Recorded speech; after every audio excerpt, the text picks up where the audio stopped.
Selamat siang Ibu, selamat siang untuk teman-teman semua. Di sini saya Juni Cahaya Simanula dan Maria Agrivina, perwakilan dari kelompok 1 akan menjelaskan kasus obesitas yang pertama. Nah, untuk kasus obesitas yang pertama, yaitu bahwasanya identitas pasiennya itu Nyonya X, usia 37 tahun, dan pekerjaan itu sebagai bidan desa dan bekerja di puskesmas. Untuk berat badannya 160 kilogram, untuk tinggi badan 155 sentimeter. Untuk aktivitasnya itu merupakan aktivitas ringan dikarenakan Nyonya X itu hanya keseharian bekerja di puskesmas dan juga Nyonya X jarang melakukan olahraga. Nah, untuk screening gizinya bahwa dapat disimpulkan bahwasanya status gizi Nyonya X ini merupakan obesitas tingkat berat dengan IMT 66,66 kilogram per meter kuadrat. Untuk antropometrinya, umur 37 tahun, tinggi badan 155, berat badan 160 kilogram. Dan untuk BBI-nya 49,5 kilogram, untuk IMT 66,66 kilogram per sentimeter. Dan untuk REE-nya itu, untuk perhitungan kebutuhan kalori pada pasien perempuan itu, REE-nya 2.298,3, TEE-nya 3.562,4, untuk energinya 2.562,4 kilokalori, untuk protein 96,09 gram, untuk lemak 85,41 gram, untuk karbohidrat 352,33 gram.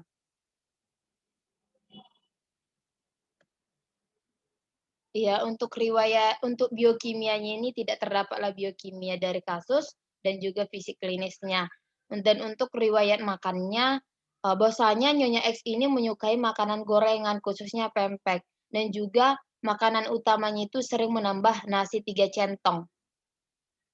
Dan untuk makanan yang dimakan Nyonya X ini yaitu pagi tidak sarapan, selingan pagi 1 mangkuk tekwan, ini merupakan makanan khas Palembang. Siang nasi 3 centong, sayur asam 1 mangkok, ikan lele, dan sambal terasi. Untuk selingan sore, susu UHT tambah 3 kurma 1 gelas. Dan untuk malam, nasi 2 centong, tumis kangkung, ikan lele, dan juga sambal terasi.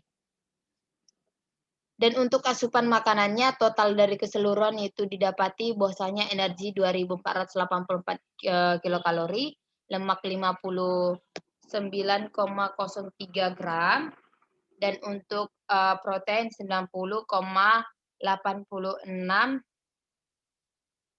gram, dan untuk karbohidrat 204,46 gram. Untuk pengetahuan dan perilaku gizi, kurang mengetahui perilaku bagaimana menerapkan makanan seimbang dan aktivitas fisiknya itu hanya bekerja di puskesmas dan juga jarang berolahraga. Dan untuk pemenuhan kebutuhan gizi dari energi, lemak, karbohidrat, dan protein semua melebihi batas dari kebutuhan gizi perempuan usia 37. Riwayat personalnya itu untuk domain total energi intake-nya ini melebihi batas dari kebutuhan normal, yaitu 115%.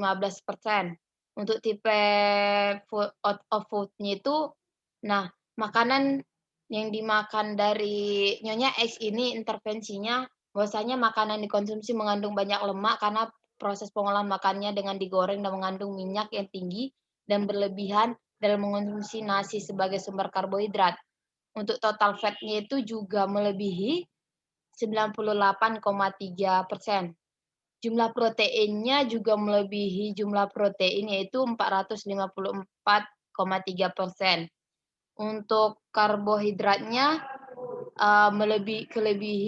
melebihi dari 116% dari kebutuhan normal.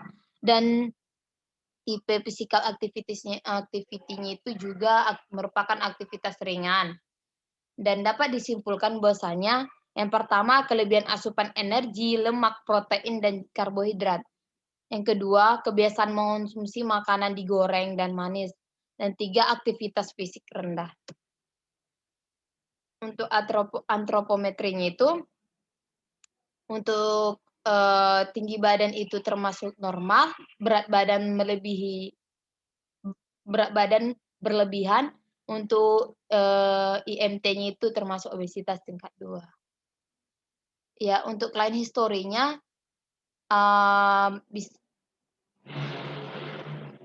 dari umur 37. Dan peran keluarganya itu sebagai ibu yang memiliki 3 orang anak. Dan faktor sosial itu memiliki suami yang bekerja sebagai wira swasta. Untuk diagnosis gizinya,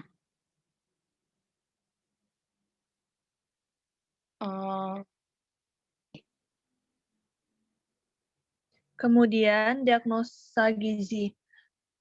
Melalui data kasus pada Nyonya X dapat ditetapkan masalah atau problem gizi yang ditemukan pada pasien obesitas dapat terjadi pada domain asupan, klinis, dan perilaku. Berdasarkan asesmen data dari kasus Nyonya X, maka ditetapkan diagnosis gizi Nyonya X yaitu NI13, yaitu asupan energi berlebih berkaitan dengan kelebihan berat badan yang ditandai dengan IMT 66,6 kg per meter kuadrat dan menyukai makanan digoreng serta makan utama sering menambah nasi 3 centong. Kemudian NI562 yaitu asupan lemak berlebih berkaitan dengan kebiasaan mengonsumsi makanan tinggi lemak yang ditandai dengan menyukai makanan digoreng khususnya pempek. Lalu NC33 yaitu kelebihan berat badan berkaitan dengan asupan energi melebihi kebutuhan ditandai dengan IMT-nya lebih dari 40 kg per meter kuadrat. Lalu NB15 yaitu pola makan tidak teratur berkaitan dengan kurangnya pengetahuan tentang pola makan ditandai dengan tidak terbiasa melakukan sarapan pagi. Yang terakhir yaitu NB21 ketidakaktifan fisik berhubungan dengan kurangnya motivasi untuk melakukan pergerakan ditandai dengan jarang melakukan olahraga. Kemudian data sosial ekonomi Nyonya X ini pekerjaannya bekerja di puskesmas sebagai bidan desa, status pernikahannya sudah menikah. Kemudian kita lanjut ke intervensi yang diberikan pada Nyonya X, yaitu ada terapi diet dan terapi edukasi. Di sini yang pertama kita bahas yaitu terapi diet dengan tujuan memperbaiki pola makan agar menjadi lebih teratur dan bergizi serta seimbang dan menurunkan berat badan. Kemudian tujuan diet ini juga untuk mencapai IMT normal dan mengurangi asupan energi sehingga tercapainya penurunan berat badan sebanyak 0,5 sampai 1 kg per minggu. Yang berikutnya yaitu prinsip diet yang diberikan. Prinsip diet yang diberikan yaitu diet rendah energi, mengurangi konsumsi makanan sumber kalori atau energi yaitu lemak, protein, dan karbohidrat. Makanan beraneka ragam dan gizi seimbang. Kemudian merubah pola makan menjadi sehat. Kemudian syarat diet yang diberikan yaitu diet energi rendah tetapi tetap mengandung zat gizi seimbang, seperti yang direkomendasikan oleh instalasi gizi Rumah Sakit Dr. Cipto Mangunkusumo.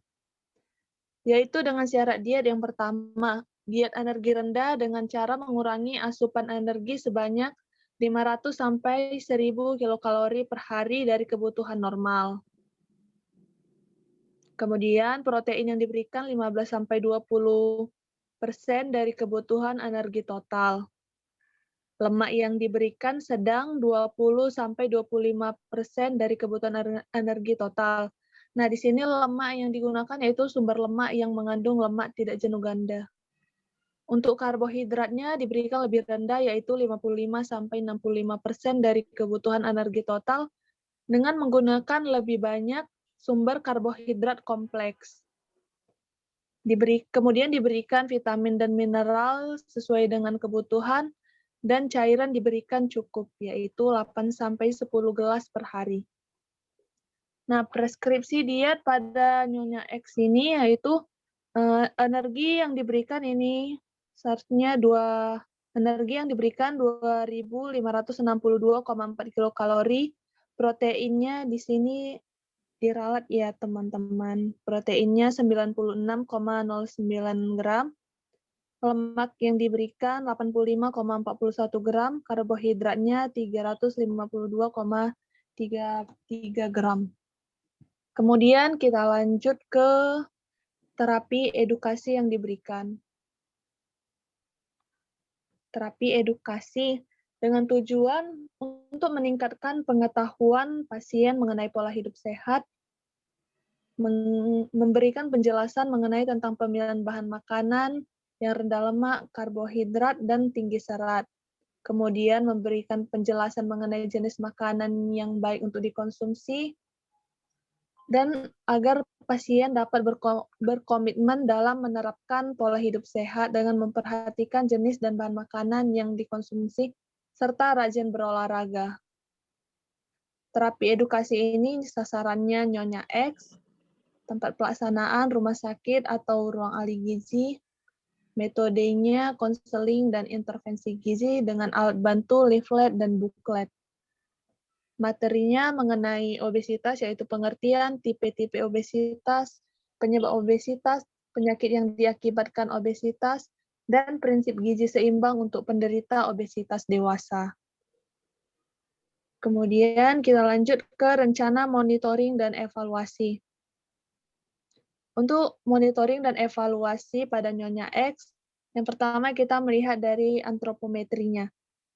Monitoring dilakukan dengan menimbang berat badan setiap minggu dengan menggunakan alat timbangan yang sama, melakukan evakuasi apakah ada penurunan berat badan seperti yang diharapkan. Kemudian aktivitas fisik. Ada aktivitas fisik dimonitor apakah sudah dilakukan untuk menunjang keberhasilan intervensi gizi. Apakah ada peningkatan aktivitas fisik seperti olahraga yang menyesuaikan dengan kemampuan fisik atau kegiatan-kegiatan lain yang menggunakan energi lebih banyak untuk melakukannya. Kemudian monitoring evaluasi dari sisi modifikasi perilaku. Perubahan perilaku kurang baik terkait makanan dan gizi menjadi perilaku sehat yang bermanfaat, sehingga dapat mengurangi asupan makanan yang berlebihan serta membantu pengeluaran energi pada tubuh. Data modifikasi perilaku diantaranya seperti proses mengunyah makanan, kegiatan makanan, serta tidak mengonsumsi minuman manis lagi. Kemudian, kita lanjut ke dampak perilaku dan lingkungan terkait gizi. Nah, dampak perilaku dan lingkungan terkait gizi. Seperti kita ketahui bahwa obesitas itu merupakan ketidakseimbangan antara energi yang masuk dan yang keluar.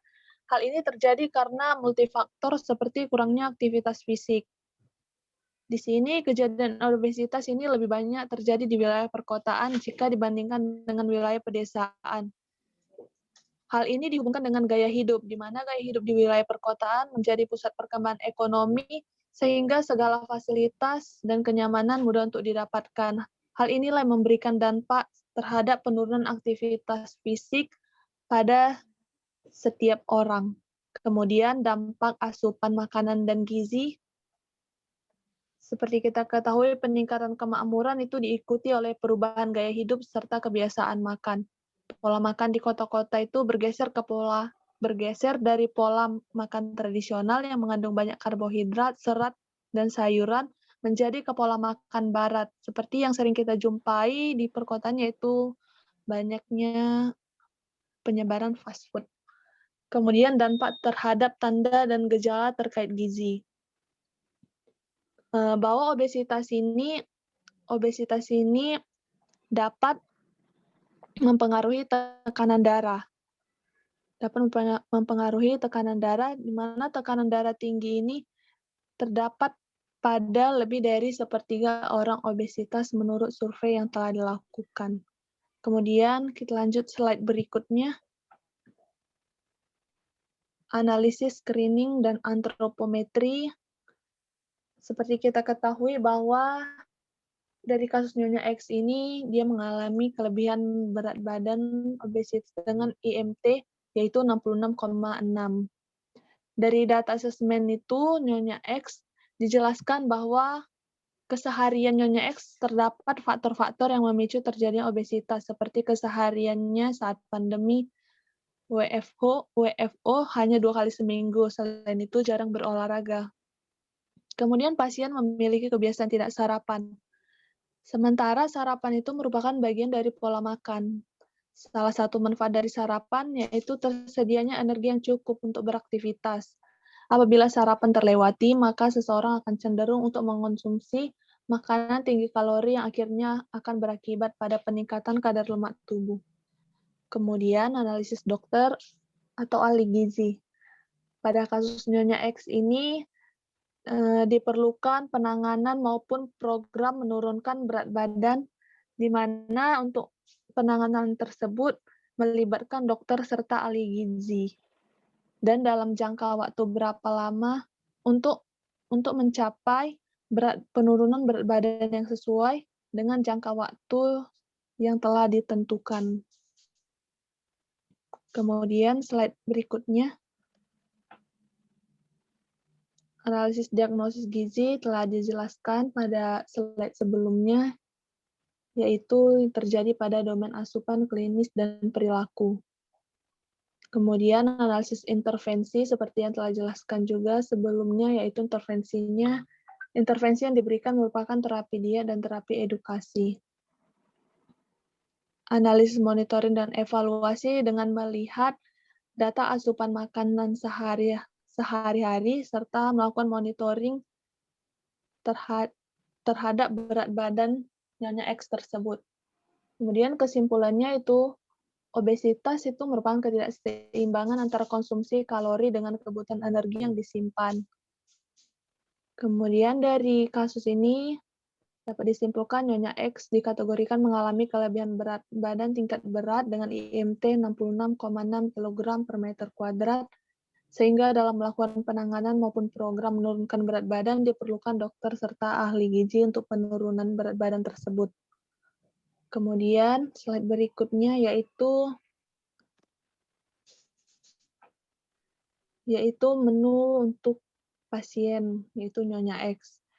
Di sini kami menyusun menu yaitu pagi, nasi, soto Betawi, tempe goreng, susu.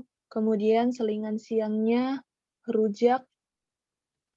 Kemudian makan siangnya yaitu nasi, bayam rebus, tahu goreng, ayam kalasan, jeruk. Kemudian untuk selingan sorenya, bubur kacang hijau.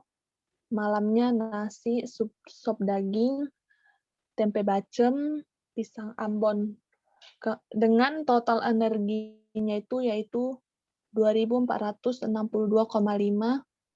proteinnya 120,9, lemaknya 70,6, karbohidratnya 278. Sekian dari hasil diskusi kelompok kami. Selamat siang.